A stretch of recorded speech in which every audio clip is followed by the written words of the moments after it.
할렐루야. 사랑하는 성도 여러분, 어제 주일 잘 지내셨습니까? 이제 저와 함께 우리 청교도 신학특강 제7주차 그리고 한국교회사 제19강 강의를 시작하겠습니다. 함께 기도하시겠습니다. 사랑의 주 하나님 감사합니다. 주님께서 저희들을 사랑하여 주시고 이렇게 건강한 모습으로 또 한 주를 시작하게 하심을 감사합니다. 주님께서 저희들에게 특별한 은혜를 부어주셔서 청교도 신학특강으로 함께 모이게 하시고 우리 주님 앞에서 함께 공부할 수 있도록 귀한 복을 허락하심을 감사합니다. 주님께서 저희들에게 새로운 날을 허락하셨음은 저희들에게 맡기신 사명이 있다는 사실을 늘 기억하게 하여 주시옵소서. 하나님, 우리가 이 세상을 살아가되 저희 자신을 위하여 살지 않게 하여 주시고 저희를 위하여 주님의 살과 몸을 찢기고 또 그 보혈의 피를 다 흘리셔서 저희들을 구원하신 그 십자가 사랑을 늘 기억하며 주님의 것으로 살아갈 수 있도록 주여 저희를 붙들어 주시옵소서. 이 시간 특별히 간구하옵기는 북한에 있는 지하 교회 성도들과 또 중국에 있는 가정교회 성도들과 또 이 세계 도처에서 특별히 자유대한민국에서 하나님 반기독교 세력들로부터 탄압을 당하고 있는 한국교회 모든 성도들을 주님께서 기억하여 주시옵소서. 감옥에 계신 정광훈 목사님을 주여 기억하여 주시옵소서. 주님께서 우리를 위하시면 아무도 우리를 대적할 자 없습니다. 오직 주님만을 붙들고 앞서가신 우리 대장 되신 예수님을 따라서 십자가 군기를 높이 들고 주님만을 위하여 나가는 저희 모두가 될 수 있도록 주께서 인도하여 주시옵소서. 저희들이 30일 릴레이 금식 기도를 하면서 주님 앞에 아뢰는 모든 간구를 우리 주님께서 들어주시고 합심하여 아뢰는 주의 자녀들의 기도를 하늘 보좌에서 응답하여 주시기를 간절히 원하옵나이다. 주님, 이 시간 한국교회사 시작하는데 하나님께서 이곳에 함께하여 주셔서 주의 성령께서 역사하여 주시고 마치는 시간까지 우리 주님께서 큰 은혜 부어주실 줄 믿사옵고 감사하며 예수 그리스도의 이름으로 기도하옵나이다. 아멘. 네, 저와 함께 주기도문으로 신앙 고백하시겠습니다. 전능하사 천지를 만드신 하나님 아버지를 내가 믿사오며 그 외아들 우리 주 예수 그리스도를 믿사오니 이는 성령으로 잉태하사 동정녀 마리아에게 나시고 본디오 빌라도에게 고난을 받으사 십자가에 못 박혀 죽으시고 장사한 지 사흘 만에 죽은 자 가운데서 다시 살아나시며 하늘에 오르사 전능하신 하나님 우편에 앉아 계시다가 저리로서 산 자와 죽은 자를 심판하러 오시리라.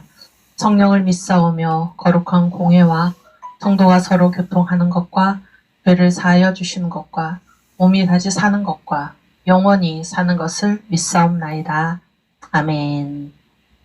네, 이제 이사야 53장 1절에서 8절 말씀 함께 봉독합니다.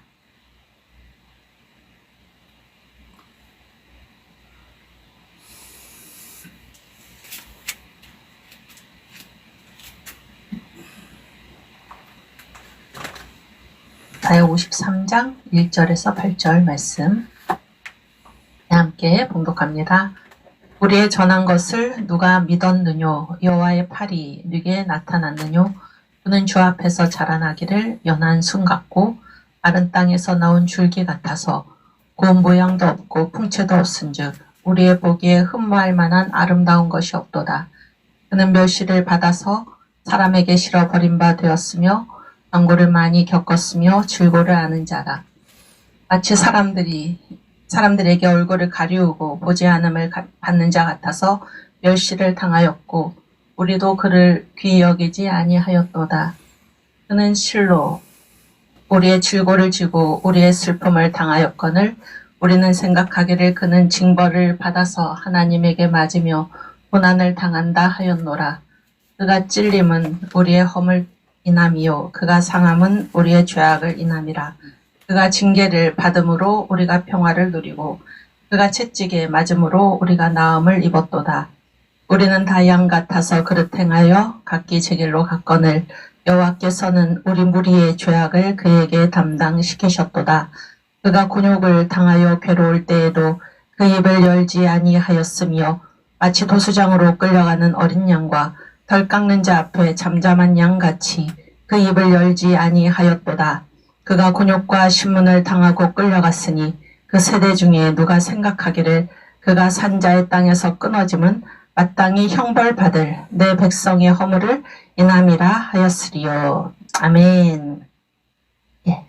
이제 저와 함께 신학의 정의, 신학이 무엇인가요?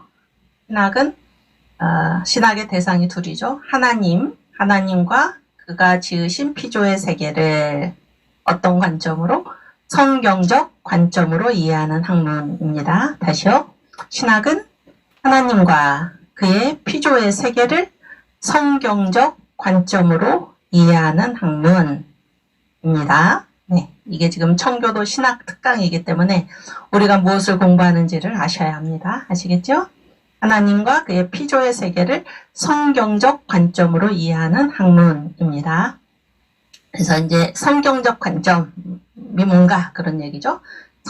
성경의 주제, 성경의 기록 목적, 성경의 내용은 다 예수 그리스도이시죠. 우리 그 성경 본문을 함께 읽겠습니다.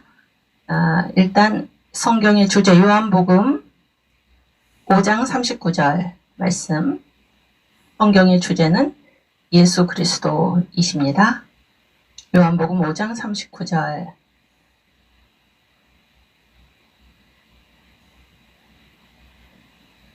네, 함께 봉독합니다. 너희가 성경에서 영생을 얻는 줄 생각하고 성경을 상고하거니와 이 성경이 곧 내게 대하여 증거하는 것이로다. 아멘. 그래서 성경은 예수님께 대해서 증거합니다. 이게 성경의 주제죠. 예수 그리스도. 다음 성경의 기록 목적 요한복음 20장 31절. 요한복음 20장 31절. 네, 함께 봉독합니다. 오직 이것을 기록함은 너희로 예수께서 하나님의 아들 그리스도이심을 믿게 하려 함이요 또 너희로 믿고 그 이름을 힘입어 생명을 얻게 하려 함이니라. 아멘. 네, 성경의 기록 목적 예수 그리스도, 예수께서 하나님의 아들 그리스도이심을 믿게 하려 함이요 또 너희로 믿고 그 이름을 힘입어 생명을 얻게 하려 함입니다. 마지막으로 성경의 내용 예수 그리스도 누가복음 24장 27절 말씀입니다. 누가복음 24장 27절.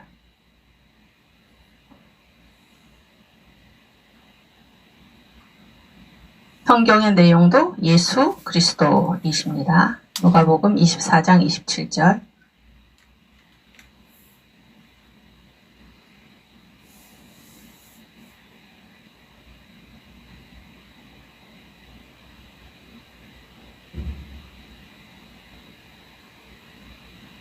(24장) 27절 24장.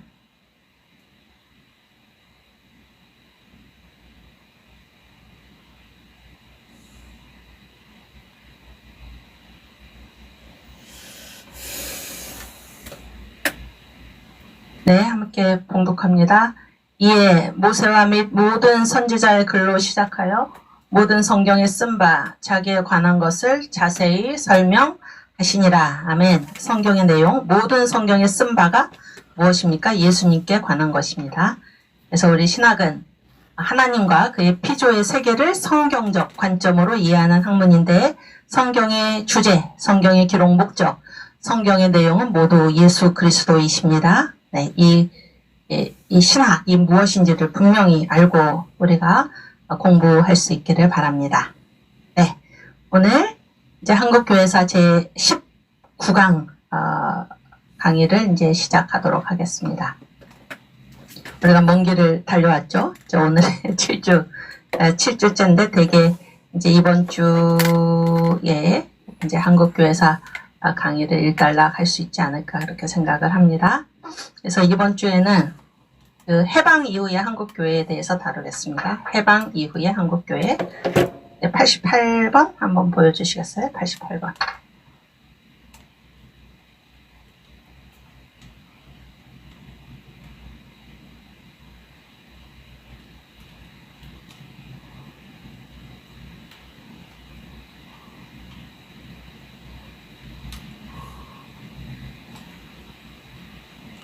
그래서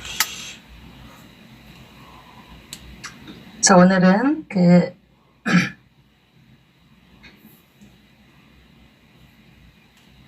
1955년의 한국교회 88번 번호. 네, 한번 띄워주세요. 우리 한번 읽어볼까요? 해방 이후의 한국교회, 그래서 1955년에 한국교회, 그리고 1965년에 한국교회. 그래서 이제 오늘 우리가 해방과 동란, 동란이 뭐죠? 네, 6.25죠? 네네, 전쟁이죠. 해방은 몇 년인가요? 45년 8월 15일. 그렇죠? 6.25 전쟁은 50년 6월 25일. 네, 해방과 동란 그리고 한국교회 이거를 오늘 얘기를 하고 또 내일은 1965년의 한국교회 복음주의 경건과 한국교회 세계적 사명 뭐 이런 거를 하고 또 수요일 날은 이제 이 한국교회에서 전체 결론으로 그렇게 진행을 하는 원대한 꿈을 가지고 제가 이 자리에 섰습니다. 그래서 오늘 일단 1955년의 한국교회 이렇게 얘기를 할 텐데요. 그 다음 화면을 좀 보여주시겠습니까? 네. 그래서 이제 오늘 우리가 다룰 내용들입니다. 한번 읽어볼까요? 저항의 원점, 메가더, 신학의 문제, 그 다음에 두 번째는 해방된 교회의 재건, 인효론, 사요론, 그 다음 해방 한국에서 교인들, 교역자들의 정치적 공헌, 그 다음 6.25 민족의 분열, 교회의 분열, 뭐 이런 얘기를 오늘 하려고 합니다. 네.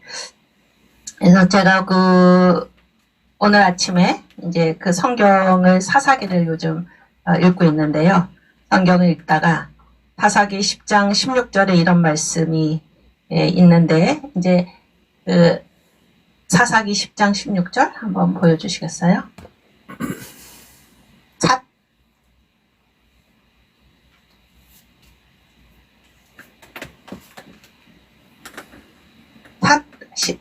10장 16절. 네, 한번 같이 읽어볼까요? 자기 가운데서 이방 신들을 제하여 버리고 여호와를 섬기매 여호와께서 이스라엘의 공고를 인하여 마음에 근심하시니라. 네, 이 말씀입니다. 그래서 이제 이게 그 사사 시대 얘기잖아요. 사사기가. 그랬을 때 이제 이게 그 사사 입다 그 무렵의 얘기인데 이제 블레셋하고 암몬한테 막 시달렸어요. 이스라엘 백성들이. 그래서 이제 어떻게 했습니까? 회개한 거죠. 자기 가운데서 이방 신들을 없앴습니다. 없애고 여호와를 섬기니까 여호와께서 어떻게 하신 것입니까? 이스라엘의 공고를 인하여 마음의 심히 근심하셨다. 이 말씀입니다. 네, 놀라운 말씀이죠. 여러분 지금 우리가 할 일이 무엇입니까? 우리가 할 일이 무엇인가요? 우리들 가운데서 이방신을 없애버리고 그렇죠? 하나님 외에 우리가 다른 섬기는 것이 있다면 없애고 여호와를 섬기면은 하나님께서 우리를 진노하셔서 우리를 벌하셨을지라도 우리들의 공고를 인해서 하나님께서 마음에 근심하실 것입니다. 여러분 이 엄청난 하나님의 진노에서 또 이 세계적인 이 감염병에서 벗어나는 길이 무엇입니까? 우리 가운데서 이방신을 제하여 버리고 하나님의 자리에 올려놓은 무엇이 있다면 우리가 섬기고 있는 무엇이 있다면 그것을 제하여 버리고 오직 하나님을 섬기면은 이제 누가 근심하실 차례입니까? 하나님께서 우리가 당하는 공고를 인해서 마음에 근심하실 것입니다. 그래서 우리가 할 일은 무엇입니까? 오직 하나님을 섬기는 것입니다. 우리 가운데 모든 하나님께서 하나님이 진노하실 만한 그 모든 요소를 던져버리고 없애버리고 오직 하나님을 섬기면은 하나님께서 알아서 일하실 것입니다. 아멘. 그래서 이런 말이 있어요. 하나님을 두려워하지 않으면은 모든 것을 두려워해야 된다. 맞는 말이죠? 네. 우리가 하나님을 두려워하지 않으면은 나머지 모든 것을 두려워해야 합니다. 그래서 우리가 하나님 앞에 오직 하나님만을 두려워하고 또 그분 앞에 우리가 통에 자복하고 오직 하나님만을 섬기면 우리의 이 모든 공고를 이제 하나님께서 근심하시고 하나님께서 물 안에 주실 줄 믿습니다. 오늘 맨 처음에 나온 저항의 원점 얘기가 바로 그런 것입니다. 저항의 원점 얘기가 바로 그런 것인데, 이제 저항의 원점이라는 게 무슨 말인가 하면은, 우리가 이제 저항을 할 때 어디에서 저항을 해야 하는가? 그 원점이 무엇일까? 우리가 이제 어떤 반기독교 세력한테 저항을 할 때 여러 가지 그 엉뚱한 것에 대해서 저항하기 쉽지요. 그러나 저항의 원점이 있다는 것입니다. 저항의 원점.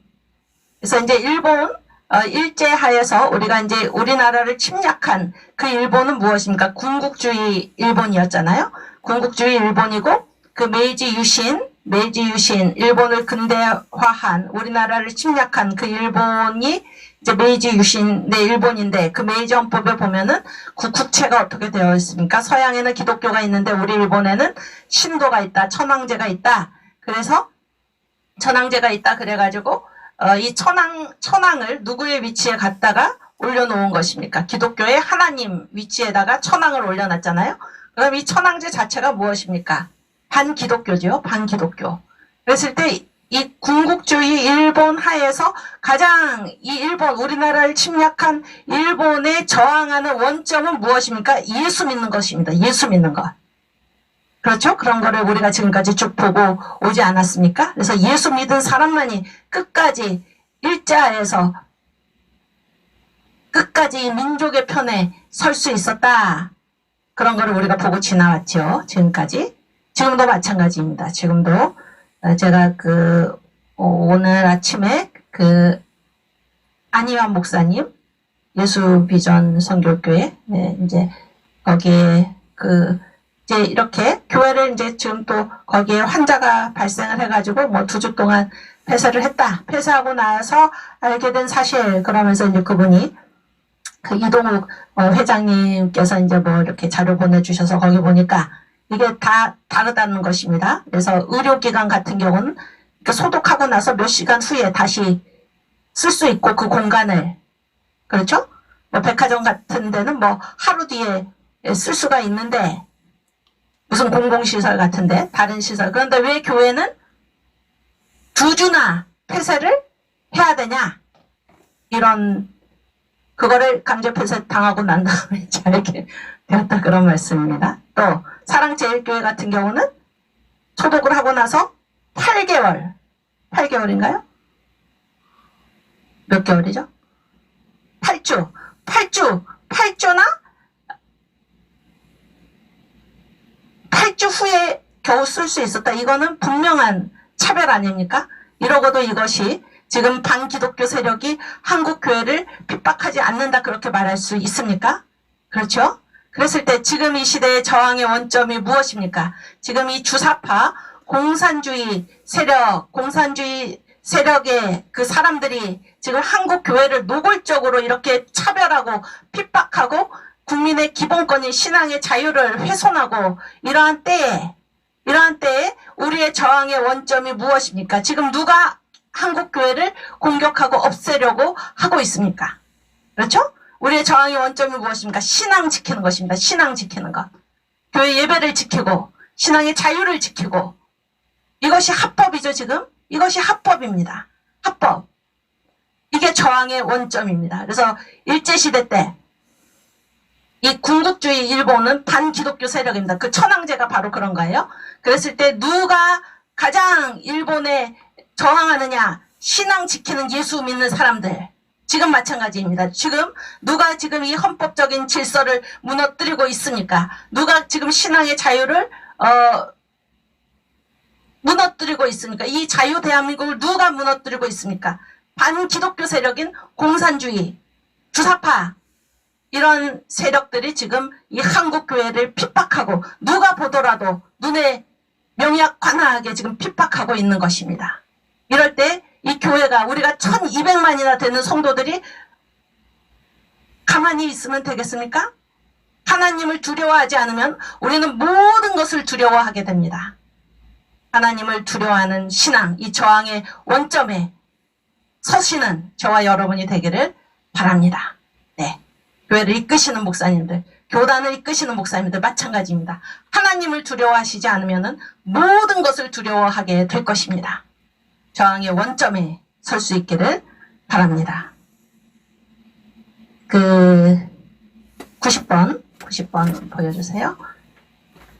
90번 이제 윤봉주의 시입니다. 그래서 일제 말에 1941년이면 이제 그 태평양 전쟁이 발생했던 그때죠. 이제 뭐 이때는 뭐 선교사들도 다 이제 수용소에 갇히고 쫓겨나가고 뭐 이런 때입니다. 네, 윤봉주 청년이죠. 예수 믿는 청년입니다. 이 청년이 십자가라는 시를 남겼습니다. 십자가. 위에는 십자가고 밑에는 그 새벽이 되면 그런 시인데, 위에 시를 한번 읽겠습니다. 쫓아오던 햇빛인데 지금 교회당 꼭대기 십자가에 걸려 있습니다. 네, 이게 무슨 말입니까? 햇빛이 지금 어디에 걸려 있습니까? 교회당 꼭대기 십자가에 걸려 있습니다. 지금 저항의 원점, 일본에 맞설 수 있는 유일한 사람들이 누구입니까? 교회당 꼭대기 십자가에 걸려 있습니다. 그렇죠? 또 1941년에 또 이런 시를 남깁니다. 그때는 정말로 정말 칠흑과 같은 칠야, 어둠밖에 없는 거죠. 어둠밖에. 그런데도 예수 믿는 청년 윤봉주는 뭐라고 얘기를 하고 있습니까? 새벽이 되면 나팔 소리 들려올 거에다. 하나님을 끝까지 믿은 것입니다. 새벽이 되면 나팔 소리 들려올 거에다. 이게 일제 말에 우리 저항의 원점은 무엇인가? 예수 믿는 것. 지금도 마찬가지입니다. 지금 노골적으로 한국교회에 대놓고 다른 모든 것하고 차별을 두면서 한국교회에 이렇게 핍박을 가하고 있는 이때, 지금 우리나라가 이게 자유 대한민국이 아닙니까? 이게 공산주의 국가입니까? 아니죠? 예수 믿는 사람들, 하나님을 두려워하고 우리 신앙을 반드시 지켜야 할 것입니다. 우리는 1200만이나 되는 성도가 있습니다. 그렇죠? 30만 목회자가 있고 25만 장로가 계시고 5만여 선교 가족이 있고 6만 5천 교회가 있고 1200만 성도가 있습니다. 이 1200만 성도들이 한국에서 예수 믿는 사람들은 아주 지적으로 또 모든 면에서 뛰어난 분들입니다. 예수 믿는 사람들.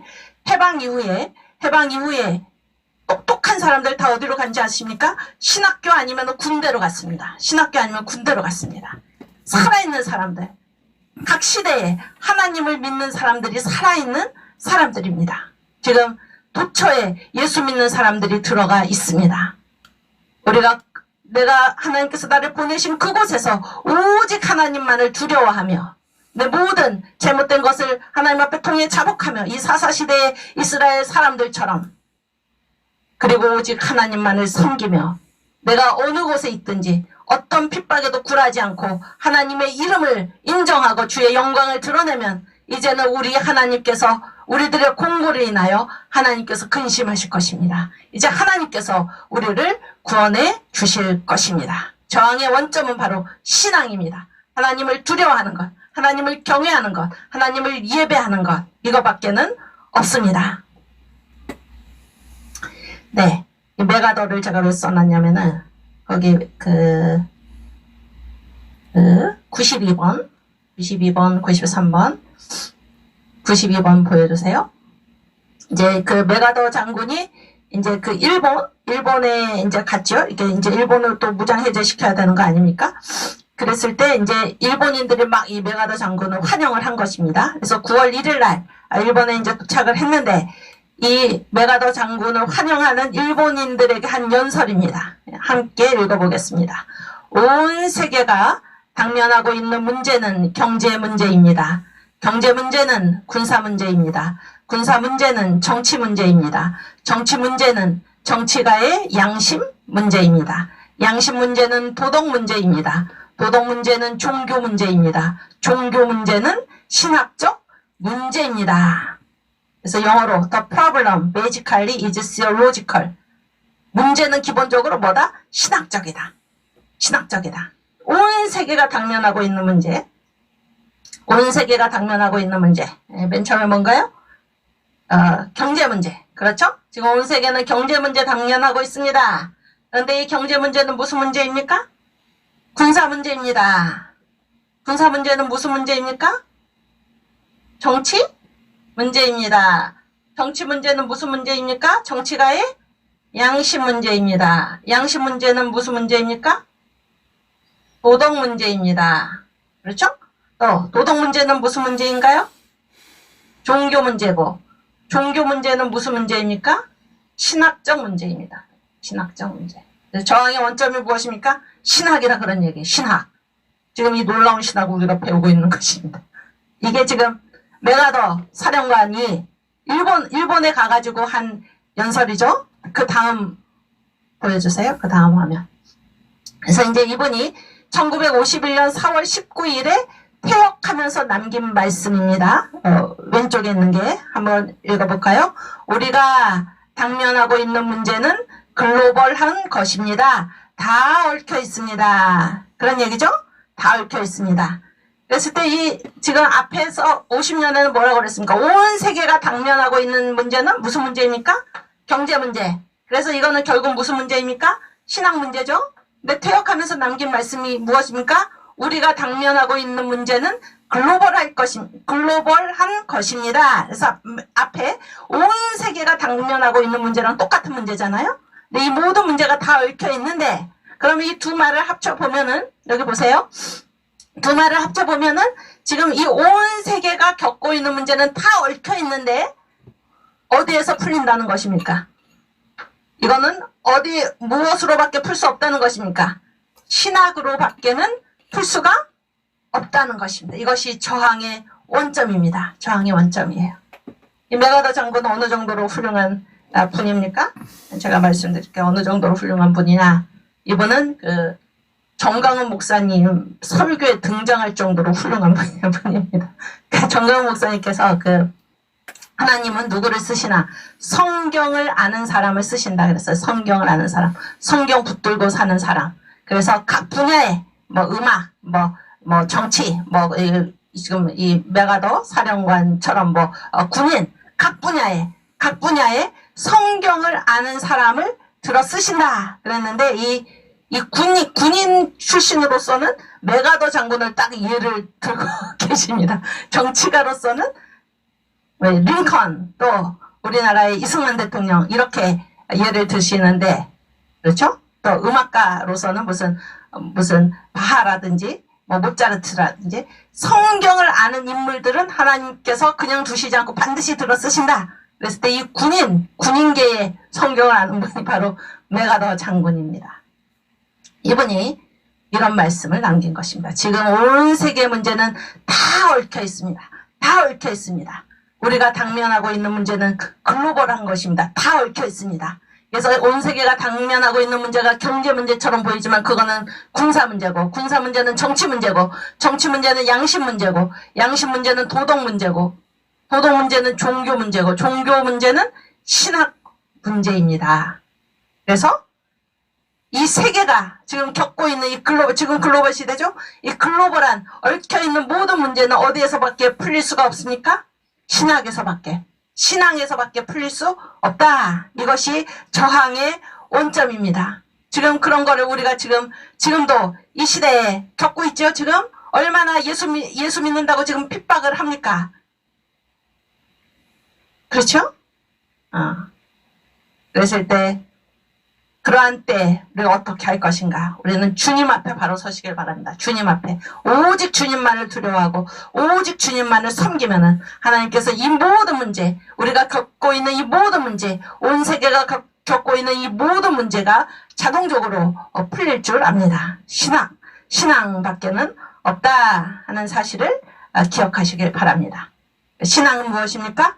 우리 안에 내주하신 성령께서 우리가 성령님께 복종함으로 성령 충만한 삶을 누리는 것, 그것이 신학 아닙니까? 그것이 신앙 아닙니까? 그렇죠? 아멘. 그리고 이제 그 다음에 이제 해방된 교회의 재건인데, 해방된 교회의 재건. 그래서 이제 해방이 됐잖아요. 해방이 돼가지고 이제 뭡니까? 이게 38선 이북에는 누가 들어갔습니까? 소련군이 들어갔죠, 소련군. 그렇죠? 그 다음에 이제 38선 이 남해는 누가 들어왔을까? 미군이 들어왔죠. 미군이 들어와서 이제 완전히 체제가 완전히 달라진 것입니다. 그 소련군은 무슨 나라 군대입니까? 공산주의죠. 공산주의. 거기는 공산 정권이 들어섰고 이 미군은 여기는 뭐 자유민주주의죠. 여기는. 그래서 자유민주주의 정권이 들어선 것입니다.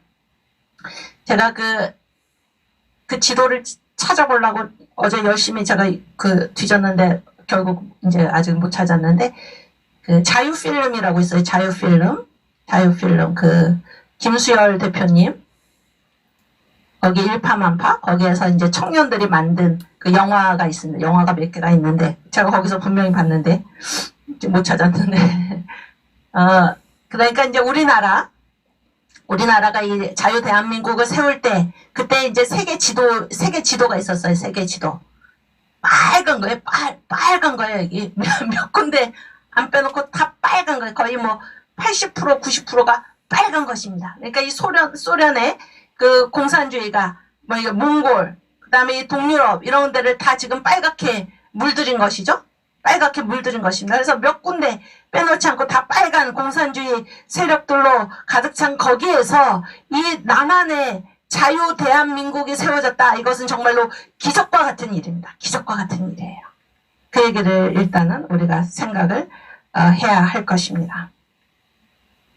그래서 이제 이 정광훈 목사님께서 쓰신 이승만의 분노 이게 큰 책도 있고 이게 똑같은 책인데 저는 이 작은 책을 구했는데 보면 이런 얘기가 나와요. 이런 얘기가 나옵니다. 그래서 왜 그렇게 세계가 그렇게 다 공산주의화 되었는가 그때 당시에. 그래서 이 한국의 자유대한민국이 이 남한에 들어선 거는 정말로 기적과 같은 일이다. 그랬는데 그 순전한 공이 누구한테 있느냐. 이 이승만 대통령, 우리의 건국 대통령의 철저한 공산주의에 대한 분노, 공산주의가 얼마나 악한가 하는 것을 이승만 대통령이 분명히 자신의 신념으로 가졌기 때문에 우리나라가 공산화되지 않았다. 이렇게 이제 쓰고 있습니다. 그래서 이제 공산주의가 어떻습니까? 상당히 낭만적으로 보이죠. 좋은 얘기하는 것 같고 그렇지 않습니까? 그리고 1917년에 이 러시아에서 공산혁명이 일어나고 그 처음에 이제 이 실체가 뭔지 모르고 다들 뭐 이렇게 별 생각 없이 또 좋게 생각하고 있을 그때 이승만 대통령께서는 1923년 태평양 잡지 3월 호에 공산당의 당부당 이런 공산주의 비판 논문을 실었습니다. 그러니까 그때도 마치 나중에 그 Japan Inside Out처럼 공산주의의 내막을 꿰뚫어 본 것입니다. 성령의 능력으로. 지금 예수 믿는 사람이 이렇게 대한민국에 많은데 1200만이나 되는데 여러분 우리가 이 공산주의, 주사파, 정권 그러한 세력에 의해서 우리가 휘둘리면 되겠습니까? 그것은 예수를 우리가 제대로 믿지 못하다는 것입니다. 그 안에 예수의 영이 있으면 성령이 계시면 어떻게 공산주의자들과 친할 수가 있습니까? 어떻게 공산주의자들에 동조할 수가 있습니까? 그렇죠? 그래서 이 한국이 그때 이 유라시아 대륙에 빨갛게 물들었을 때 이 남한의 이 조그만 땅덩어리 여기에 자유대한민국이 세워진 거는 정말로 기적과 같은 일인데 그렇게 이 남한의 자유대한민국이 세워진 가장 큰 공로가 어디 있느냐 바로 이 이승만 우리의 건국 대통령의 철저한 공산주의 반대 반공의식 그렇죠? 공산주의 반대 공산주의에 대한 분노 이것 때문에 우리나라가 끝까지 자유대한민국으로 남을 수 있었다 하는 사실을 우리가 기억할 수 있기를 바랍니다. 그런데 이제 이 해방된 교회잖아요. 해방된 교회인데 해방된 교회 해방된 교회에서 일단 북한 있잖아요. 북한에는 이제 어떤 일이 벌어졌습니다. 거기에는 공산정권이 들어섰죠. 공산정권이 들어섰는데 이 해방 후에 그 추록성도라고 있었어요. 추록성도가 추록이 무슨 뜻이죠? 추록. 감옥에서 나왔죠. 감옥에서 나왔는데 감옥에서 나온 자기들이 뭐라는 것입니까? 자기들이 뭐예요? 추록한 우리들이 누구라는 겁니까? 성도. 추록 성도라는 말 있잖아요. 추록 성도. 오케이? 누가 성도입니까? 추록한 사람들이 성도다 그런 얘기. 추록한 사람들. 이분들은 왜 감옥에 갇히셨습니까? 신사참배를 거부하다가 이제 감옥에 갇혔잖아요. 그래서 뭐 주기철 목사님, 손양훈 목사님 이렇게 해서 70명 정도가 감옥에 신사참배 거부한 것 때문에 감옥에 갔는데 20명은 이제 순교하셨습니다. 20명은. 그리고 이제 50명 되시는 분들이 이제 나온 거예요. 나오셔가지고 이제 이분들이 이제 그 추록 성도다 이렇게 이제 말씀을 이제 하고 또 이분들이 거기 이제 이거 화면 띄워줘 보세요. 이게 지금 북한에서 있었던 일이죠. 북한에서. 일단은 이제 해방이 되자마자 한 달 정도 지난 다음에 이분들이 재건 원칙을 발표를 하셨습니다. 1945년 9월 20일에 평양 산정현 교회에 모여서 재건 원칙을 발표를 하신 거예요. 이 평양 산정현 교회는 누가 심우하시던 교회였습니까? 주기철 목사님. 그렇죠? 네, 여기에 이 재건 원칙 5개를 내세웠습니다. 한번 같이 읽겠습니다. 1. 교회의 지도자들은 모두 신사참배를 하였으니 권징의 길을 통하여 통회 정화한 후 교역에 나갈 것. 2. 권징은 자책이나 자숙의 방법으로 하되 목사는 최소한 2개월간 통회 자복할 것. 3. 목사와 장로 휴직 중에는 집사와 평신도가 예배를 인도할 것. 4. 교회 재건의 기본 원칙을 전국에 하달하여 일제히 실행하게 할 것. 5. 교역자 양성을 위한 신학교를 복구 재건할 것. 네.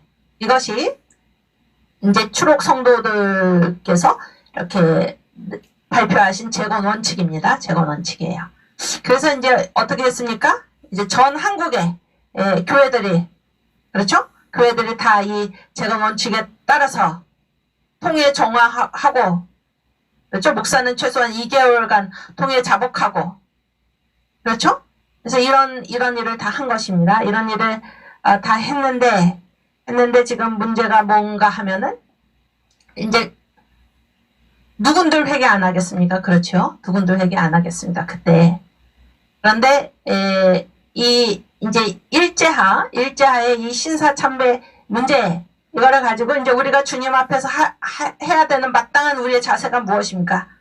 우리는 주님 앞에 설 때 우리가 기도 왜 합니까? 하나님 제가 잘못했습니다. 그렇죠? 회개죠, 회개. 그런데 이제 이 문제 때문에 결국에 이 한국 교회가 갈라지는 그러한 불행한 일이 지금 벌어졌다 그런 얘기예요. 그런 불행한 일이. 그래서 이제 회개하고 회개를 하는 것은 무엇입니까? 이 교회는 무엇에 근거하는 것입니까? 주님의 은총이죠. 은총. 그렇지 않습니까? 은총은 무엇입니까? 은총은 어떻게 주시는 것입니까? 은총의 값이 있나요? 없나요? 없지요? 없습니다. 은총은 값이 없어요. 그래서 우리가 회개하면 저는 미쁘시고 의로우사. 그렇죠? 우리가 우리 죄를 자백하면 저는 미쁘시고 의로우사 우리의 죄를 다 사하여 주신다. 이렇게 말씀을 하시잖아요. 이게 교회의 가장 큰 보물이 무엇입니까? 하나님의 은총입니다. 은총. 용서. 그렇죠? 용서. 그런데 이제 이 해방 후에 이 일제하에 신사참배 문제를 두고 지금 회개의 기간을 거치고 그렇게 해서 이제 주님 앞에 통해 자복하고 지난날의 잘못을 회개하고 하나님께서 우리에게 해방을 주셨기 때문에 앞날을 향해서 어떻게 이제 우리가 독립된 나라의 교회로서 이 한국교회를 잘 세워나갈 것인가 이런 데에 우리의 관심을 돌려야 되는데 그렇죠? 계속 눈을 어디에다가 두고 있는 것입니까? 과거의 행적, 일제 말의 행적. 무슨 얘기인지 아시겠어요? 그리고 보세요. 이게 이제 감옥에서 나온 우리들이 성도다 그랬잖아요. 성도.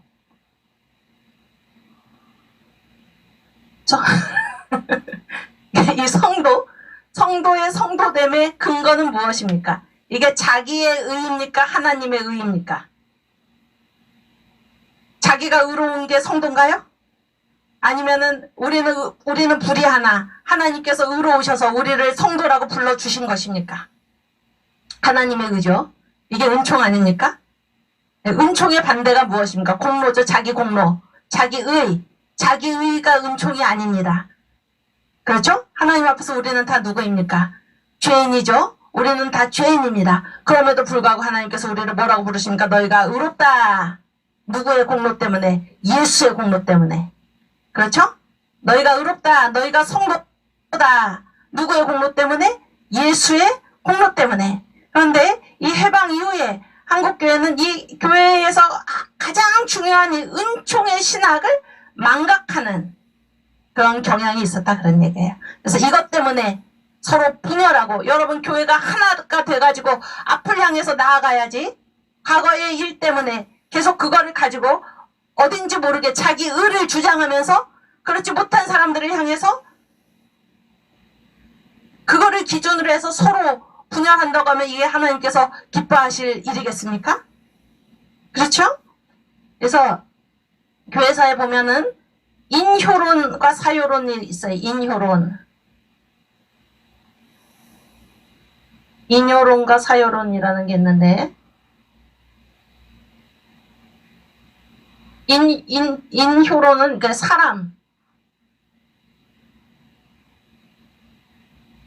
사람이고 효과가 교회에서 하는 일의 효과가 누구한테 달린 것입니까?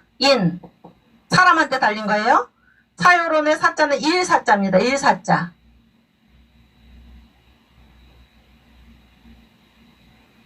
그래서 교회 안에 하는 일의 효과는 어디에 달렸나? 이 교회 안에서 하는 일은 다 누구의 이름으로 행해지는 것입니까?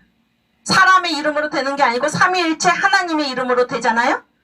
그렇죠? 그래서 그 일 자체, 하나님의 이름으로 된 일 자체가 효력이 있다. 이렇게 보는 게 사효론입니다. 아시겠죠? 이 얘기가 이제 언제 나왔냐면은 초대교회 어거스틴 시대에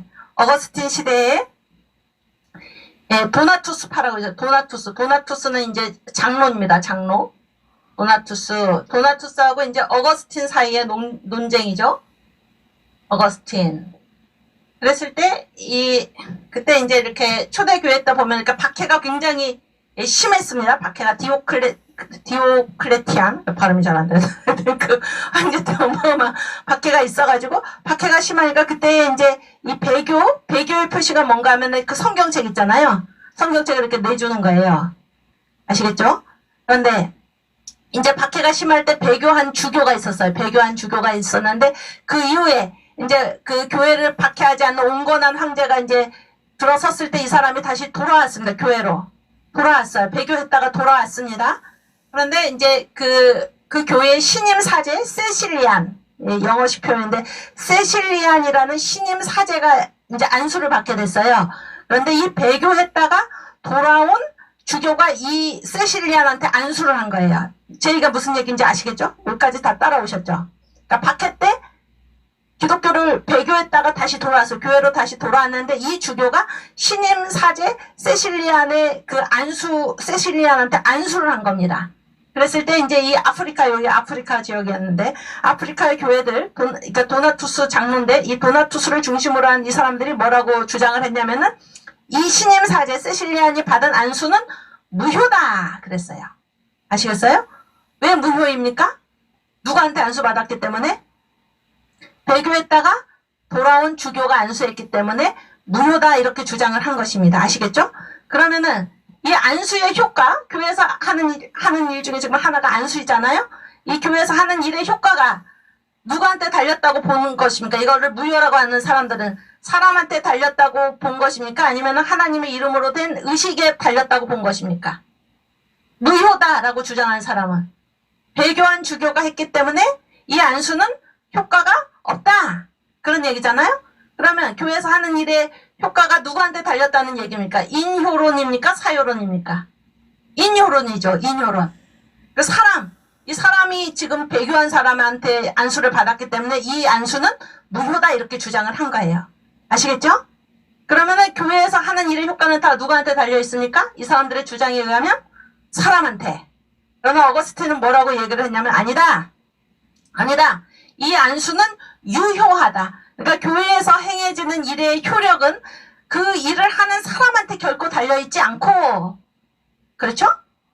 이 일이 다 누구의 이름으로 되는 것입니까? 교회에서 하는 일은 삼위일체 하나님, 성부, 성자, 성령, 하나님의 이름으로 된 일이기 때문에 이 일 자체, 그 의식 자체가 효력이 있다. 그렇게 해서 어거스틴이 주장한 것이 무엇입니까? 사요론입니다. 사요론. 그런데 이 인요론과 사요론 중에서 무엇이 교회의 정통으로 돼 있습니까? 사요론입니다, 여러분. 사요론이에요. 이거를 기억하셔야 됩니다. 교회에서 하는 일의 효력은 그 일을 한 사람한테 효력이 달려있지 않습니다. 아시겠죠? 나는 부족해도 누구의 이름으로 일을 하는 것입니까? 삼위일체 하나님의 이름으로. 그래서 하나님의 이름으로 했기 때문에 이 일이 효력이 있는 것이지, 만약에 그 일의 효력이 그 일을 한 사람한테 달려있다. 여러분, 어떤 사람이 이 해 아래에서 있는 엄만이 하나도 없는데 누가 그 효력을 보장할 수 있겠습니까? 어떤 사람이? 불가능한 얘기입니다. 무슨 얘기인지 아시겠습니까? 그랬을 때 지금 이 해방 후의 한국교회 일제말에 당신 어떻게 했는가? 지금 다 하나님 앞에 회개하고 돌아오고 주님의 은총으로 다 용서를 구하고 용서함을 받고 이런 상황에서 계속해서 자기의 의를 내세우면서 당신이 어땠는가 하는 것은 이 해방 후의 한국교회가 뭐를 잊어버리고 있었다는 것입니까? 하나님의 은총. 우리가 교회의 성도됨은 나의 의 때문이 아닙니다. 나의 의 때문이 아니에요. 나의 공로 때문이 아닙니다. 그렇죠? 우리는 결코 하나님 앞에 갈 수도 없는 죄인들입니다. 한 사람도 빠짐없이 하나님 앞에 감히 설 수도 없는 죄인들입니다. 그렇죠?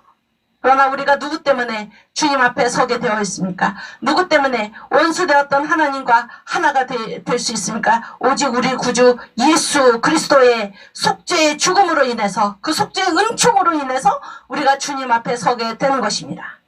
그렇지 않습니까? 그런데 이 해방 후의 한국교회가 하나님의 은총을 잊어버리고 인효론적인 그러한 길로 갔다 그러네. 그러한 길로. 그래서 그 결과가 무엇인가? 분열입니다. 분열.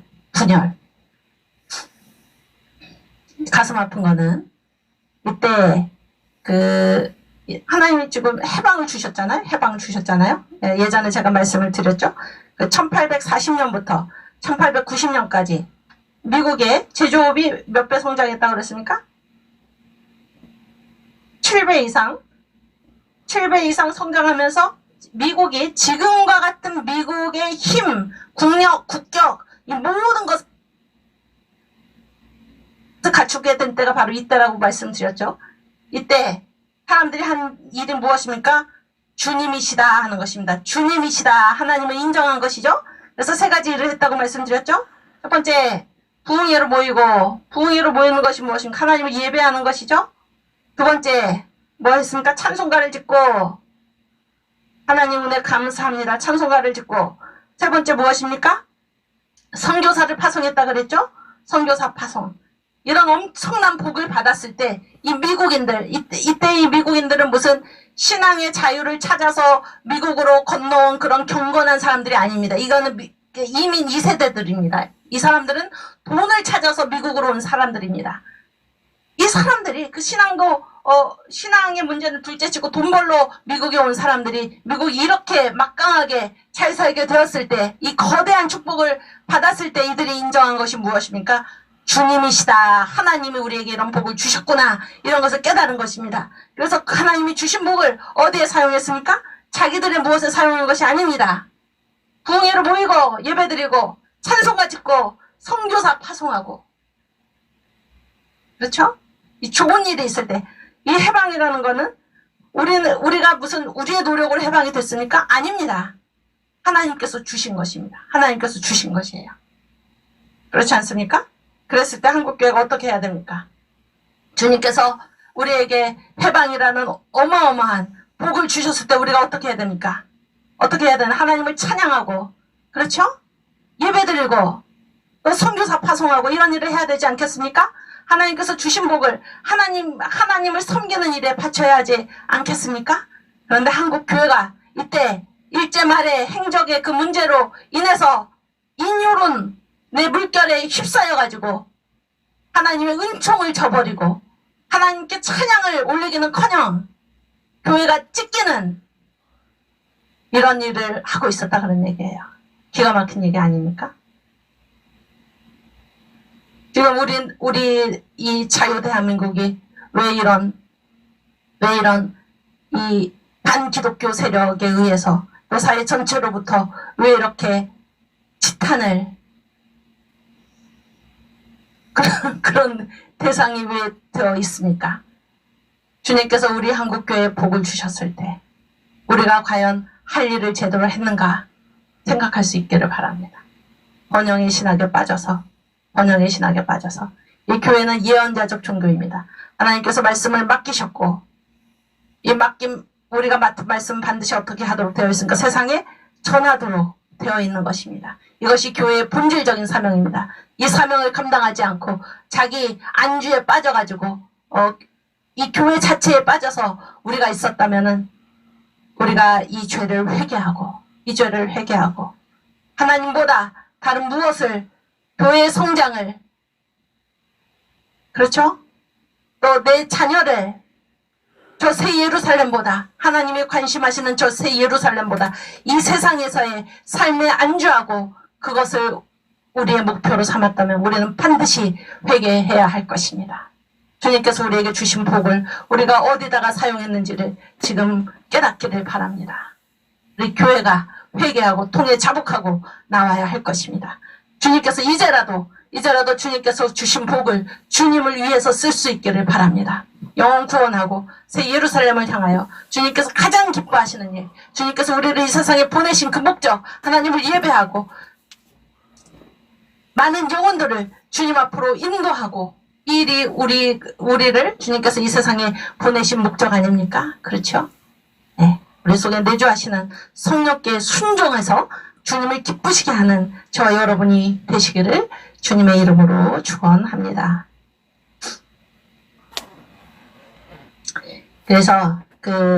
그래서 이때 한국교회가 얼마나 하나님께 감사하지 않았나 하는 것이 단적으로 드러나는 게 뭔가 하면은 잘 들어보세요. 지난번에 제가 어서 돌아오 어서 돌아마노 그 찬송 했었잖아요. 우리가 그 찬송이 지어진 때가 언제입니까? 1943년이에요. 1943년. 그러면 일제 말에 그때는 언더우드 2세마저도 42년에 6월 9일인가 쫓겨가고 말아요. 끝까지 버티다가 쫓겨납니다. 아무도 없어요. 한국 교회만 딱 남았습니다. 그때도 한국 교회는 찬송가 지었습니다. 그 어려운 상황에서도. 그렇죠? 그런데 해방이 됐는데 한 곡의 찬송가도 나오지를 않아요. 한 곡의 찬송가도. 그 어려울 때도 그렇게 찬송가를 짓던 한국 교회가 하나님이 정작 복을 주셨는데 아무 찬송가를 짓지 않습니다. 언제 찬송가를 다시 지었는지 아십니까, 여러분? 6.25 전쟁 터지고 나서 지었습니다. 6.25 전쟁 터지고 나서. 1951년에 이호은 목사가 지으신 부름받아 나선 이 몸. 그리고 1952년 6.25 전쟁 중이죠. 석진영 여사가 눈을 들어 하늘 보라. 여러분, 하나님께서 복 주셨는데 그토록 바라던 해방을 주셨는데 하나님께 전혀 감사하지 않고 찬송가도 안 짓고 이 모습을 우리가 생각하면서 그래서 이런 말이 있습니다. 한번 따라해 보실까요? 바치지 않는 것은 폐허가 되고 만다. 바치지 않는 것은 폐허가 되고 만다. 여러분, 하나님께서 우리에게 해방을 주셨죠? 얼마나 기쁘고 감격스러운 일입니까? 그렇죠? 식민지로서 그 고생을 하다가 이제 자유로운 나라가 되었습니다. 독립국가가 되었습니다. 그런데 이 큰 복을 주님을 위해서 바치지 않았을 때 그것이 어떻게 됐습니까? 6.25 전쟁으로 인해 가지고 폐허가 되고 만 것입니다. 주님께서 우리에게 복을 주셨을 때 그 복은 무엇입니까? 그 복으로 하나님의 일을 하라는 것입니다. 하나님의 일을. 다시 한번 따라해 볼까요? 바치지 않는 것은 폐허가 되고 만다. 네, 기가 막힌 얘기죠. 이 얘기를 더 하기 전에 이제 그런데 이제 이때 이렇게 기여했던 사람들이 있습니다. 기여했던 사람들이 바로 예수 믿는 사람들인데, 이 교회가 막 자기들끼리 막 싸우고 뭐 이런 사람들도 있었지만은, 그 정치, 이 해방한국의 이제 이 정치 분야에서 이 예수 믿는 사람들이 얼마나 공헌을 했나, 그런 거를 이제 우리가 볼 수가 있습니다. 일단은 언더우드 2세가 이런 얘기를 했어요. 언더우드 2세가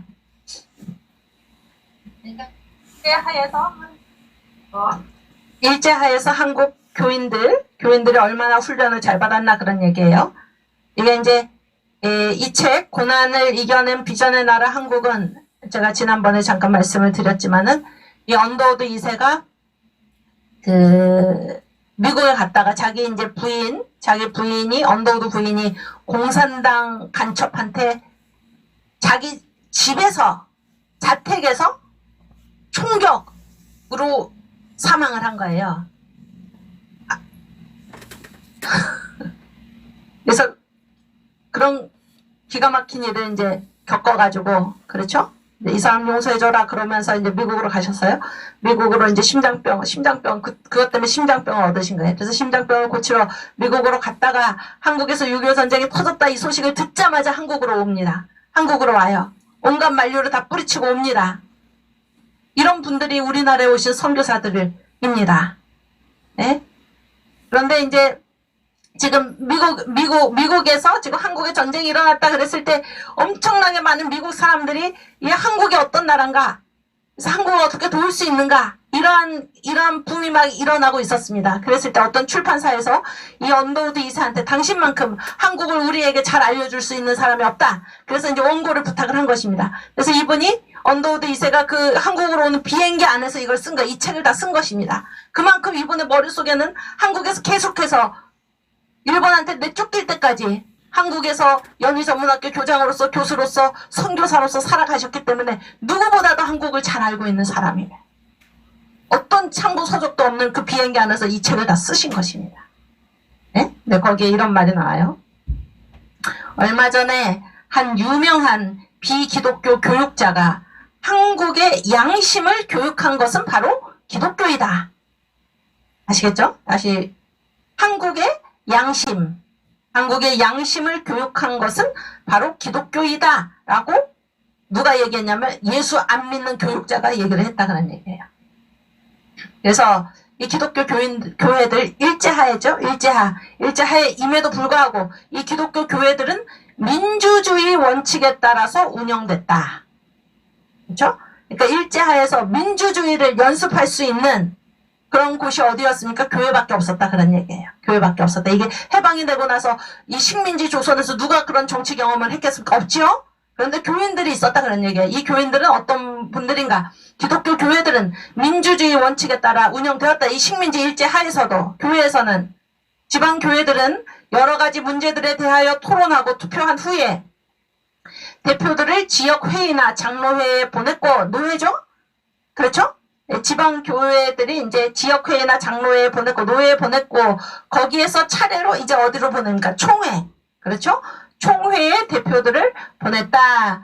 총회에서는 의회 운영 절차에 따라 토론한 후 다수결 투표를 통해 조치가 취해진다. 이게 지금 민주주의 훈련이죠? 그렇지 않습니까?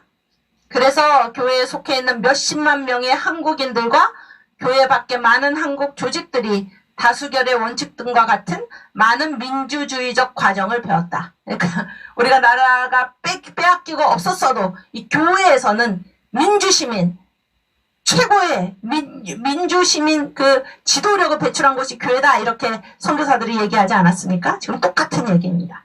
그래서 이 사람들이 있었기 때문에 이 해방 후에 이 정치적인 공백기에서도 이 교회에서 훈련받은 이 훌륭한 인사들, 이 사람들이 굉장한 역할을 하고 있었다 그런 얘기예요. 그래서 그거를 일단은 한번 보겠습니다. 그 통계 95번 네, 한번 띄워주세요. 한번 보세요. 해방 한국의 정치에 현저한 공헌을 한 한국교회. 그래서 어떤 공헌을 했나? 교인과 교역자층에서 상당수 정치가가 나오다. 그래서 1946년 현재 군정청 한국인 고위 관료 50명 중 35명이 기독자, 예수 믿는 사람이다 그런 얘기죠. 몇 프로입니까? 70%죠? 그렇지 않습니까? 그 다음에 과도 입법의원 90명 중 21명이 예수 믿는 사람인데 이 21명 가운데 7사람이 목사였다 그런 얘기예요. 3분의 1이. 아시겠죠? 또 입법의원 190명 중 38명이 예수 믿는 사람이었는데 그 중에 13명이 목사였다. 3분의 1가량이죠. 이것도. 그렇지 않습니까? 또 1952년 부산 피난정부 장관 거의가 다 기독교인이었다. 그리고 국회의원 총수의 4분의 1인 40명이 기독교인이었다. 그래서 이 해방한국의 정치에 현저한 공헌을 한국교회가 했다 그런 얘기예요. 왜 그렇게 할 수 있었나? 일제하에서 민주주의 훈련을 받은 곳이 어딘가 바로 교회다 그런 얘기. 교회. 이것이 이제 해방한국에 끼친 기독교의 공헌이고, 두 번째는 또 무엇을 우리가 얘기할 수 있냐면은 군인선교입니다. 군인선교. 여러분 이 군인들의 연령이 다 어느 정도입니까? 군인들. 네? 군대 몇 살에 가요? 몰라요? 그러니까 20세 전후에서 가지 않습니까? 이 아이들 다 청년들이죠? 청년들. 다음 세대죠? 다음 세대.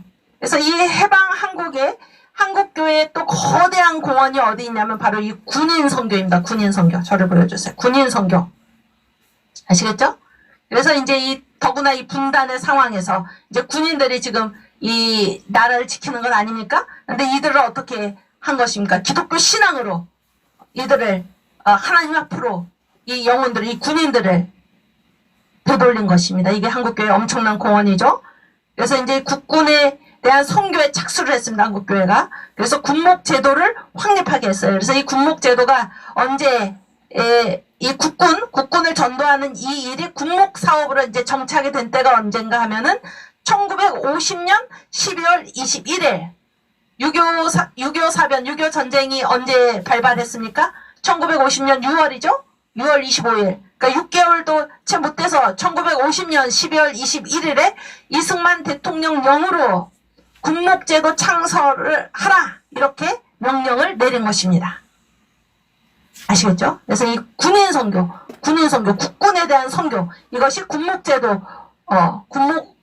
군목제도에 이제 창설로 해서 이게 완전히 자리를 잡은 것입니다. 이것이 한국교회 또 하나의 큰 공헌입니다. 제가 아까도 말씀드렸지만은 이 6.25 전쟁 후에, 해방 후에 똑똑한 사람들, 의식 있는 사람들, 깨어있는 사람들 다 어디로 갔습니까? 신학교 아니면은 군대로 갔습니다. 군대로. 그리고 이제 우리 언더우드 2세의 글을 조금 보겠습니다. 96번. 우리가 지난 시간에 읽었지만은, 이분이 이제 그 부인이 공산당한테 지금 죽었잖아요? 그랬는데도 한국으로 다시 옵니다. 이렇게 한국을 사랑한 것입니다. 선교사들이. 거기에 이제 이런 말을 하고 있습니다. 함께 읽겠습니다. 낡은 한국은 죽고 새로운 한국이 두 발로 서고 있다. 예수 그리스도를 필요로 하는 2,900만의 사람들이 있고 그들 중 많은 사람들이 그에 대하여 듣고 싶어하고 들을 준비가 되어 있다. 문이 열려 있다. 당신은 그것을 보지 않을 수도 있고 그 문으로 들어가기를 바라지 않을지도 모른다. 그러나 예수님께서는 이렇게 말씀하셨다. 보아라, 어떤 사람도 닫을 수 없는 문이 내 앞에 열려 있다. 아멘. 여러분, 주님께서 오늘 우리들에게 말씀하십니다. 보아라, 어떤 사람도 닫을 수 없는 문이 내 앞에 열려 있다. 우리가 이 문을 보지 않을 수도 있고 이 문으로 들어가기를 바라지 않을지도 모릅니다. 그러나 주님은 말씀하십니다. 보아라, 어떤 사람도 닫을 수 없는 문이 내 앞에 열려 있다. 우리 주님의 부르심을 따라서 이 문으로 들어가시는 저와 여러분이 되기를 바랍니다. 고난이 닥쳐올 때, 주님을 위한 고난이 닥쳐올 때 주님을 모른 채 하지 않고 그 문으로 기꺼이 들어가서 우리 주님을 위해서 섬기시는 저와 여러분이 되기를 주님의 이름으로 축원합니다. 자료 하나를 더 읽겠는데요. 97번. 예, 띄워주세요. 예, 글자가 조금 작은데 키울 수 있나요? 못 키웁니까? 예. 그래서 언더우드 2세 부인이 공산주의 간첩의 총탄에 1949년 3월 17일에 숨졌습니다. 근데 이제 제가 연세대학교 100년사 거기에 제1권에 보면은 이런 말이 나와요. 이 이름입니다. 그 공산당 간첩의 이름입니다. 김석준, 배경환, 김동휘, 안석규, 장현수, 경문수 3월 17일날 이제 이렇게 언더우드 부인을 쐈죠. 근데 이 사람들이 4월 2일에 한 보름이 지난 정도죠. 체포돼서 응분의 죄가를 받았다. 이렇게 연세대학교 100년사가 기록하고 있습니다. 그리고 언더우드 2세의 남편이죠. 자기 부인을 지금 공산주의 간첩이 총으로 쏜 거 아닙니까? 49년 3월 17일이면 우리한테 뭡니까? 이 자유대한민국이 들어선 때죠. 그런데도 이렇게 우리를 괴롭히고 있었다 그러는 거예요. 공산주의자들이. 여기 언더우드 2세의 증언입니다. 보세요. 이들 피난민들과 더불어, 그러니까 북한이 지금 공산 여건이 들어섰으니까 많은 사람들이 피난을 왔죠. 그런데 이들 피난민들과 더불어서 누가 또 왔나? 공산주의 게릴라들이 지속적으로 남한에 유입되었다. 그들의 목적은 국가의 경제를 방해하고 더 나아가 공포와 무질서 상태를 만드는 것이었다. 1949년 3월에 호레이스 H. 언더우드 여사를 암살한 사람, 자기 부인이죠. 암살한 사람이 바로 그런 공산주의 간첩이었다. 분명하게 지금 얘기하고 있는 것입니다. 누가 이 언더우드 여사를 암살했나? 공산주의자들, 공산주의 게릴라가 계속 남한으로 내려와서 목적이 무엇인가? 국가경제 방해하고 더 나아가서 공포와 무질서 상태를 만드는 것인데 이들이 지금 선교사 죽였다 그러니까 선교사 부인을. 그리고 그 밑에는 언더우드 3세, 그러니까 언더우드 2세의 아들이죠. 자기 어머니를 지금 공산당한테 잃은 그 아들이죠.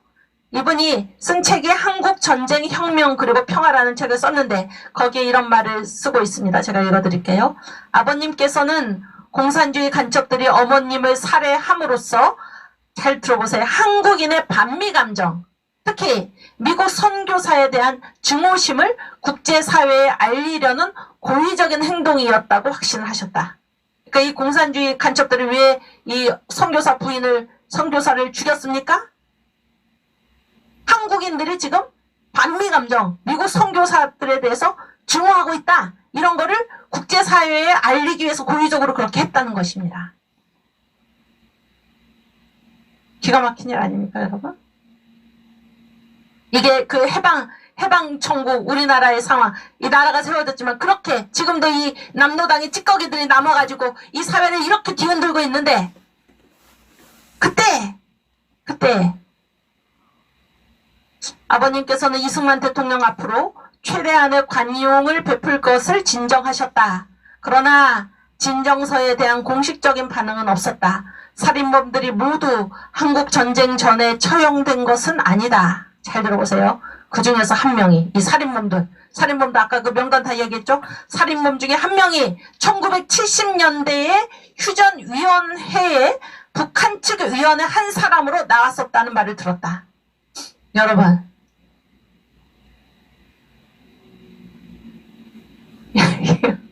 이 선교사를 죽인 그 간첩이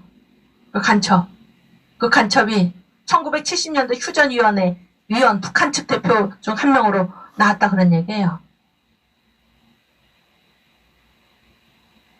그리고 계속해서 남아가지고 지금까지 이 자유 대한민국을 흔들고 있는 이 사람들, 우리가 그 실체를 분명히 알아야 하는 것입니다.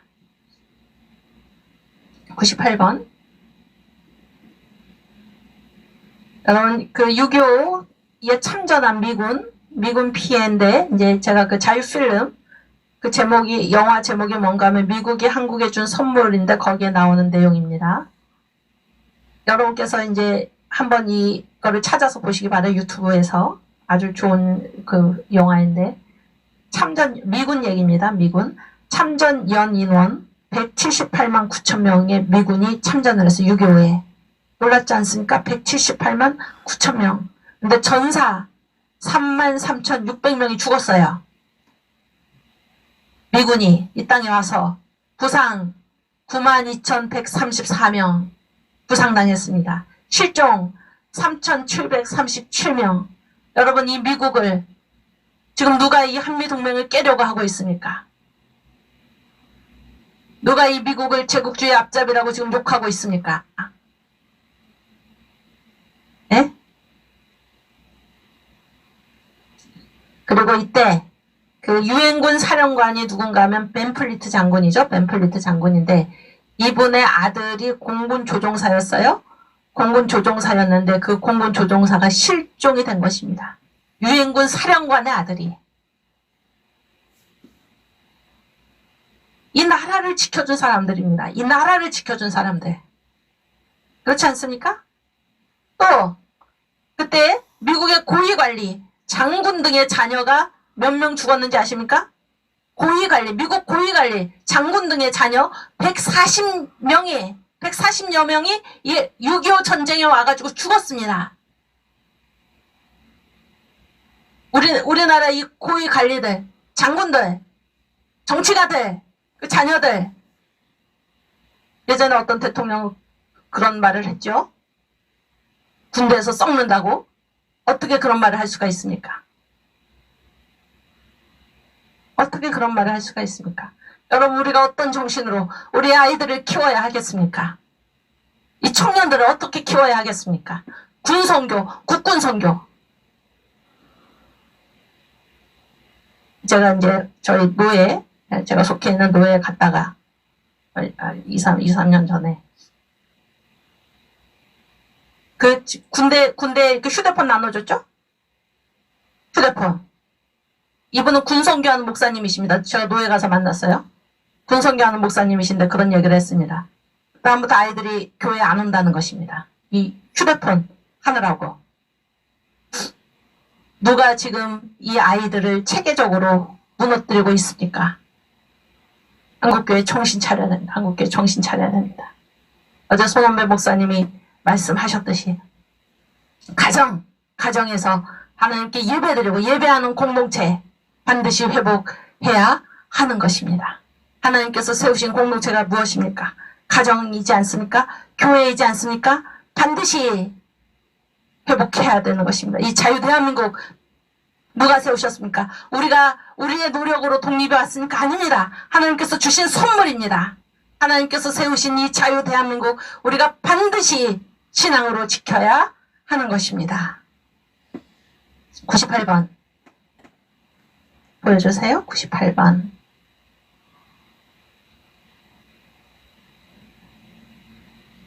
그 밑에? 아, 미안해요. 98번. 오케이, 거기. 방금 전에. 네네. 그래서 이제 그 아까 그 똑같은 자유필름 거기에서 이제 나온 얘기인데, 중앙일보 2019년 9월 23일자에 이런 내용이 쓰여 있었습니다. 있었다고 지금 그 영화에서 얘기를 하는데, 운동권 세대가 지금 2019년 현재 대한민국 사회에 어느 정도 포진이 되었나? 기업 72%, 국회의원 44%. 여러분, 지금 1200만 성도, 예수 믿는 성도들, 오직 하나님만을 두려워하고 하나님을 섬기기를 바랍니다. 우리가 우리의 죄를 회개하고 하나님 앞에 통해 자복하고 오직 여호와를 섬기면은 우리가 당하는 이 공고를 인하여서 하나님께서 마음에 근심하실 것입니다. 하나님께서 이 모든 고난을 주님께서 이 성령의 바람으로 이 모든 고난, 이 모든 악한 영의 세력들을 주님께서 물리쳐 주실 것을 굳게 믿습니다. 아멘. 네. 그래서 이제 이 민족의 분열, 교회의 분열 그랬는데 이제 이 6.25 전쟁으로 인해서 어떻게 됐습니까? 이게 남과 북이 그렇죠? 남과 북이 이렇게 갈라져서 지금 싸우는 그때 교회가 어떻게 해야 됩니까? 교회가 이 민족을 부둥켜 안고 그렇죠? 희망을 주고 이렇게 해야 되는데 교회가 같이 그 안에서 깨어져 나간 것입니다. 깨어져 나간 거예요. 그 가슴 아픈 찬송가가 바로 석진영 여사가 쓴 눈을 들어 하늘 보라입니다. 눈을 들어 하늘 보라. 우리가 잠깐만요. 그거 보여주세요. 그래서 이제 제가 이 찬송 부르기 전에 이 성찬 고백, 제가 사랑제일교회 주보를 어떻게 보게 됐는데 거기에 이런 얘기가 나오는데, 그래서 나는 오직 여호와만 섬기겠습니다. 은총론이죠, 은총론. 나는 주님께서 나를 위해서 주님의 살과 피를 다 쏟고 다 깨뜨리심으로 나를 구원하셨습니다. 그래서 나는 그 성찬 성도, 나는 그 주님과 한 몸이 되었죠. 그래서 나는 이렇게 살겠습니다 라는 것입니다. 이렇게 살겠습니다. 우리 함께 읽겠습니다. 성찬 고백. 나는 성찬 성도로서 태초에 성삼위께서 천지를 창조하였음을 믿습니다. 2번, 나는 성찬 성도로서 하나님 앞에 죄인임을 인정합니다. 3번, 나는 성찬 성도로서 나를 구원하시기 위하여 예수님께서 성령으로 잉태하시고 십자가에 죽으시고 3일 만에 부활하시고 승천하시고 재림하실 것을 믿습니다. 4번, 나는 성찬 성도로서 예수님께서 십자가에 못 박혀 죽으심으로 나의 죄, 심판, 저주, 질병에서 해방됨을 믿습니다. 5번, 나는 성찬 성도로서 나의 구원은 예수님의 은혜의 힘으로 나는 이 기쁜 복음을 모든 사람에게 전하겠습니다. 6번, 나는 성찬 성도로서 이제 이후로는 나는 죽고 예수님만을 위하여 살겠습니다. 7번, 나는 성찬 성도로서 성경 읽기와 기도 생활과 전도 생활과 예배 생활과 11조 생활을 하겠습니다. 8번, 나는 성찬 성도로서 화투, 술, 담배, 음란, 투기, 혈기, 토색, 거짓말, 이간을 하지 않겠습니다. 9번, 나는 성찬 성도로서 교통 질서를 지킴으로 하나님께 영광을 돌리겠습니다. 10번, 나는 성찬 성도로서 성찬이 주님의 몸과 피 흘리심을 기념하는 것으로 알고 하나님의 권위와 교회의 권위에 순종하겠습니다. 아멘. 여러분, 우리는 다 성찬 성도입니다. 이 고백을 하면서 나는 주님께서 나의 죄 때문에 나를 구원하시기 위해서 나에게 영생을 주시기 위해서 그분의 살을 찢기시고 피를 쏟으셔서 구원한 그러한 사람입니다. 이제 오직 주님만을 위해서 살겠습니다. 나는 이러이러한 구체적인 것들을 행하면서 살겠습니다. 나는 이렇게 고백하겠습니다. 성도, 주님을 믿는 성도는 어떻게 해야 됩니까? 고백해야 됩니다. 고백. 이 고백하는 것은 무엇입니까? 하나님을 인정하는 것입니다. 하나님을 인정하는 거예요. 하나님께서 기뻐하십니다. 여러분, 하나님을 인정하시길 바랍니다. 매사에 하나님을 인정하시기를 바랍니다. 이 하나님을 인정하는 일과 아울러서 제가 여러분께 이렇게 잠깐 말씀드릴 게 있는데, 제가 이제 그 2019년 작년에 12월 24일에 24일 그때 우리 성탄 전야제 했죠. 그 광화문 이승만 광장에서. 그리고 25일에도 뭐 성탄 예배를 드렸죠. 그때 얼마나 감격스러웠는지 모릅니다. 그때. 그렇죠. 지금 이 세계적으로 무슨 뭐 이슬람 뭐 동성애 차별금지법 막 그래가지고 지금 세계 교회들이 다 무너져 가고 있죠. 그런데 광화문 이승만 광장에 온 세계 교우들 대한민국을 중심으로 해서 모여가지고 그때 막 관광 오는 사람들도 많았죠. 이 예배에 참석하기 위해서 함께 우리 주님을 찬양하고 주님의 오심을 기뻐하고 메리 크리스마스. 그렇죠? 얼마나 그때 제가 마음에 감동이 있었는지 모르는데 아마 모든 분들 다 마찬가지였으라고 생각을 합니다. 근데 이제 그때 정광 목사님께서 성탄이 무엇인가? 이 세상을 창조하신 하나님께서 사람으로 이 땅에 오셨습니다. 그리고 그분이 성령으로 지금 내 마음속에 들어오십니다. 이것이 성탄이라고 이제 말씀을 하셨어요. 근데 그게 당연한 말 아닙니까? 당연한 말. 그런데 한 번도 그것을 입으로 밖으로 이렇게 고백한 일이 제 기억에 없는 것 같습니다. 천지를 지으신 창조주께서 사람으로 이 땅에 오셨습니다. 그래서 제가 그 다음 날 26일 날 제가 어디에 가서 이제 설교를 하게 됐습니다. 근데 제가 이제 그 말을 이렇게 선포를 했습니다. 선포를 했는데 그 성령께서 강하게 임하시는 그런 거를 제가 느꼈습니다. 저뿐만이 아니라 거기에 앉아있는 그 성도들도 그 선포가 있었을 때 성령의 임재 그런 거를 제가 느꼈습니다. 여러분 제가 조금 얌전하게 생겼죠? 네. 제가 그 정강우 목사님 이렇게 만나기 전에는 강화문 강령에서 이렇게 만나기 전에는 그분의 설교를 듣기 전에는 뭐 이렇게 통성기로 제가 아주 회개를 합니다. 지금 조용히 기도하고 이런 사람이었는데 근데 제가 그때 그 선포를 하고 나서 그 다음에 이제 그 기도회로 이어지고 저보고 나와서 뭐 그 마무리 기도를 하라고 그러는데 제가 그렇게 크게 기도하는 게 처음입니다. 그렇게 기도하는 게 처음인데 이 기도를 성령께서 하게 하신다 그런 생각을 했습니다. 그런 거를 제가 느꼈습니다.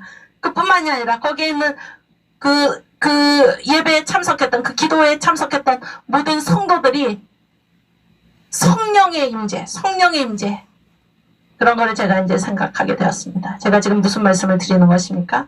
하나님은 하나님을 우리 입으로 인정할 때 하나님이 이런 분이십니다. 지금 이 10가지 성찬 고백 얼마나 귀합니까? 이게 복음이죠? 복음을 우리 입으로 인정할 때 하나님께서는 그렇게 기뻐하십니다. 그렇게 기뻐하세요. 인정하기를 바랍니다. 우리 주님을 인정하기를 바랍니다. 천지를 지으신 창조주께서 사람으로 이 땅에 오셨습니다. 인정하기를 바랍니다. 고백하시기를 바랍니다. 하나님께서 기뻐하십니다. 아시겠죠? 다시 그래서 지금 그냥 조용히 눈으로만 보지 마시고 입을 열어서 주님을 고백하시길 바랍니다. 주님께서 엄청나게 기뻐하십니다. 다시 한번 읽겠습니다. 1번 나는 성찬 성도로서 태초에 성삼위께서 천지를 창조하였음을 믿습니다. 2번 나는 성찬 성도로서 하나님 앞에 죄인임을 인정합니다. 3번 나는 성찬 성도로서 나를 구원하시기 위하여 예수님께서 성령으로 잉태하시고 십자가에 죽으시고 3일 만에 부활하시고 승천하시고 재림하실 것을 믿습니다. 아멘. 4번 나는 성찬 성도로서 예수님께서 십자가에 못 박혀 죽으심으로 나의 죄, 심판, 저주, 질병에서 해방됨을 믿습니다. 5번 나는 성찬 성도로서 나의 구원은 예수님의 은혜이므로 나는 이 기쁜 복음을 모든 사람에게 전하겠습니다.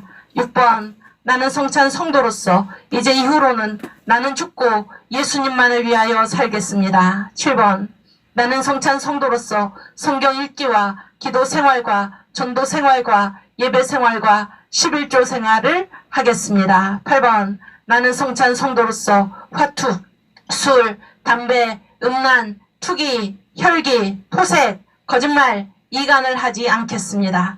9번 나는 성찬 성도로서 교통질서를 지킴으로 하나님께 영광을 돌리겠습니다. 10번 나는 성찬 성도로서 성찬이 주님의 몸과 피 흘리심을 기념하는 것으로 알고 하나님의 권위와 교회의 권위에 순종하겠습니다. 아멘.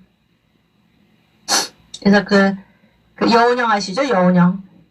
제가 이제 예전에 가나안 농군학교 그 관계에 이제 책들을 많이 읽을 기회가 있었는데 그 김용기 장로님, 김용기 그 교장님이죠. 김용기 장로님이 이제 조카 중에 김문일이라고 계셨어요. 김문일. 이분이 이제 쓴 책이 뭐 본향을 향하여 그런 자서전을 썼는데 거기에 여운형 얘기가 나옵니다. 이 김용기 장로님하고 여운형이 이제 이렇게 친했습니다. 친했는데 이분이 이 김문일이라는 이분이 이제 여운형이 언니가 막 이렇게 막 지금 무슨 공산주의자 뭐 이민족이 어떻고 막 이런 사람이잖아요. 그런 사람이죠. 근데 그런 사람인데 언제 보니까는 자기 그 공산주의자들이죠. 요정에 가가지고 거기서 무슨 회의도 하고 식사를 하고 거기에서 그런 걸 보고 이 사람이 굉장히 충격을 받은 것입니다. 이 김문일이라는 사람이. 저 사람이 어떻게 이 나라의 지도자인가 이렇게 생각을 했다는 것입니다. 여러분 예수 믿는 사람은 보이는 게 있어야 됩니다. 보이는 게. 공산주의자들이 보이는 게 무엇입니까? 아무리 입으로는 장강서를 늘어놓고 이상적인 유토피아를 얘기하더라도 그들이 지금 실상 보이는 거 그것 때문에 지금 이 김문일이라는 분이 엄청난 충격을 받았다 그런 얘기예요. 예수 믿는 사람 보이는 것이 있어야 됩니다. 아무리 이 사회 이 반기독교 세력이 기독교를 탄압한다고 하더라도 한국교회를 탄압한다고 하더라도 우리가 보이는 것이 있어야 됩니다. 저 사람들 정부에서 말하는 그런 사람들이 아니구나. 우리가 보이는 것이 있어야 됩니다. 범사에 우리 주님을 인정하시기를 바랍니다. 범사에 우리 주님이 지금 이곳에 함께 계시고 내 안에 살아 계시고 주님 말씀 따라서 살아가는 우리가 될 때 많은 사람들이 보고 깨닫게 될 것입니다.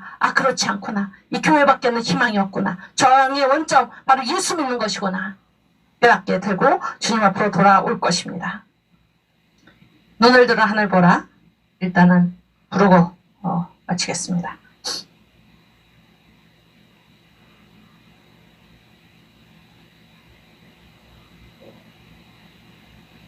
눈을 들어 하늘 보라.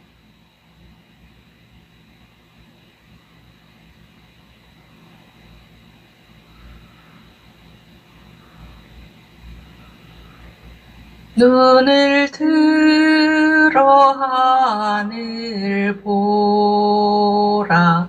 어지러운 세상 중에 벚꽃만 따상한 영의 한식 소리 들려온다. 빛을 잃은 많은 사람 이를 잃고 헤매이며 당자처럼 기진하니 믿는 자여 이할고 눈을 들어 하늘 보라. 어두워진 세상 중에 외치는 자만큼 많은 생명수는 말랐어라. 죄를 대속하신 주님 선한 일꾼 찾으시나 대답하리 어디 있나 믿는 자여 이할고 눈을 들어 하늘 보라. 살아계신 주 하나님 약한 자를 부르시어 하늘 뜻을 전하셨다.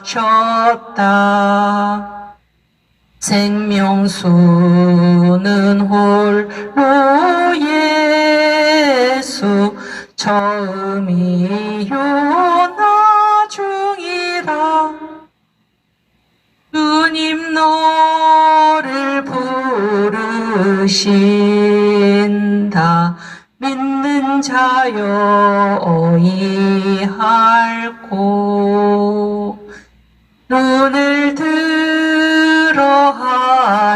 나를 보라.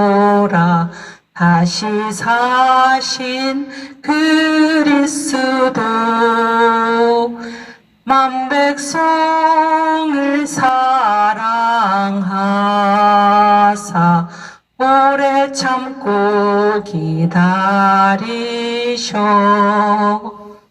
인내하신 우리 구주의 심판하시는 날 곧 가까이 임하는데 믿는 자여 이할꼬. 아멘. 눈을 들어 하늘 보십시다. 우리 주님 의의 심판하시는 날 곧 가까이 임합니다. 우리 성도들 깨어 일어나시기 바랍니다. 오직 주님만을 붙들고 저항의 원점에서 우리 주님을 섬기며 살아가는 저와 여러분이 되기를 주님의 이름으로 축원합니다. 우리 주기도문하고 마치겠습니다. 하늘에 계신 우리 아버지여, 이름이 거룩히 여김을 받으시오며 나라의 임하옵시며 뜻이 하늘에서 이룬 것 같이 땅에서도 이루어지이다. 오늘날 우리에게 일용할 양식을 주옵시고 우리가 우리에게 죄 지은 자를 사하여 준 것 같이 우리 죄를 사하여 주옵시고 우리를 시험에 들게 하지 마옵시고 다만 악에서 구하옵소서. 내게 나라와 권세와 영광이 아버지께 영원히 싸움나이다. 아멘. 감사합니다.